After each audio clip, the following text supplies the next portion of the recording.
এই মুহূর্তে আসলে ভাবের যে রাজনীতি চলছে, ভাবের রাজনীতি হলো কার কত ক্ষমতা আছে এবং সেই ক্ষমতা সচিবালয় ডক্টর মোহাম্মদ ইউনূসের যমুনা থেকে কার উপর কতটা আশীর্বাদ আছে ওটার উপর আসলে রাজনীতির শক্তিমত্তা নির্ভর করছে, মব করার ক্ষমতা নির্ভর করছে এবং প্রশাসন থেকে শুরু করে অন্যান্য যে সকল বিষয় মিডিয়ার উপরে যে নিয়ন্ত্রণ ওটার উপরে নির্ভর করছে ভাবের রাজনীতি। তো এখন এই যে ডাকসুতে যে শিবিরের জামাতের যে একটা অবিস্মরণীয় বিজয় হলো, এতে করে জামাত এবং শিবিরের যে ভাব এবং তাদের যে ভাবের রাজনীতি এটার অনেক ওজন বেড়ে গেল। আমরা প্রথম দিকে যেটা জানতাম যে ডক্টর মোহাম্মদ ইউনূস, এনসিপি এবং জামাত এদের মধ্যে আসলে কোনো পার্থক্য নাই, তারা একই বৃন্তে তিনটা গোলাপ ফুল ফুটে আছে একই বৃন্তে।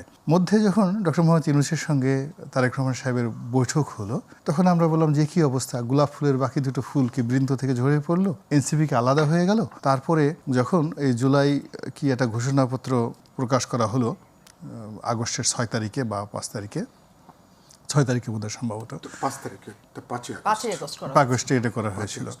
তো 5 আগস্ট বিকেলে যেটা করা হলো, ওই দিন এনসিপির যারা কর্তা ব্যক্তি 5 জন তারা রাগ করে চলে গেলেন, অভিমান করে চলে গেলেন কক্সবাজার। তখন আমরা আরও বিমর্ষ হয়ে করলাম যে এ কী হলো, ডক্টর মোহাম্মদ ইউনূসের সঙ্গে তাদের এত দূরত্ব হলো কেন? ওনারাই তো ডক্টর মোহাম্মদ ইউনূসকে নিয়োগ দিয়েছেন, তারা ডক্টর মোহাম্মদ ইউনূসের নিয়োগকর্তা, মাস্টার মাইন্ড। তো তারা যদি চলে যান তাহলে ডক্টর মোহাম্মদ ইউনূসের কী হবে? তিনি কি শেষ অবধি এই মির্জা ফখরুল সাহেব, তারপরে সালাউদ্দিন সাহেব, তারপরে তারেক রহমান সাহেব একেবারে তাদের কুক্ষিগত হয়ে গেলেন কিনা, এরকম আমরা যখন চিন্তা করছিলাম ওটাও একটা ভাবের রাজনীতি ছিল, মানে ওটা প্র্যাকটিক্যালিটি ছিল না, কিন্তু আমাদের মনে মনে আমরা একটা ধুমায়িত ভাব ছিল। এখন এই যে ডাকসু নির্বাচন হলো, এটার যে ফলাফল, এই ফলাফলের ক্ষেত্রে আমাদের কিছু মনে হচ্ছে যে আমাদের যে ভাব, সেই ভাবের রাজনীতিতে আবার আমরা সেই 2024 সনের আগস্ট সেপ্টেম্বর মাসে ফিরে গিয়েছি। তখন যেভাবে এনসিপি জামাত ডক্টর মোহাম্মদ ইউনূসের সঙ্গে একটা দহরম মহরম সম্পর্ক ছিল, চটচটের রিলেশনশিপ, স্থিতিস্থাপক যেটাকে বলা হয়, চটচটের রিলেশনশিপ, আলাদা করতে পারবেন না।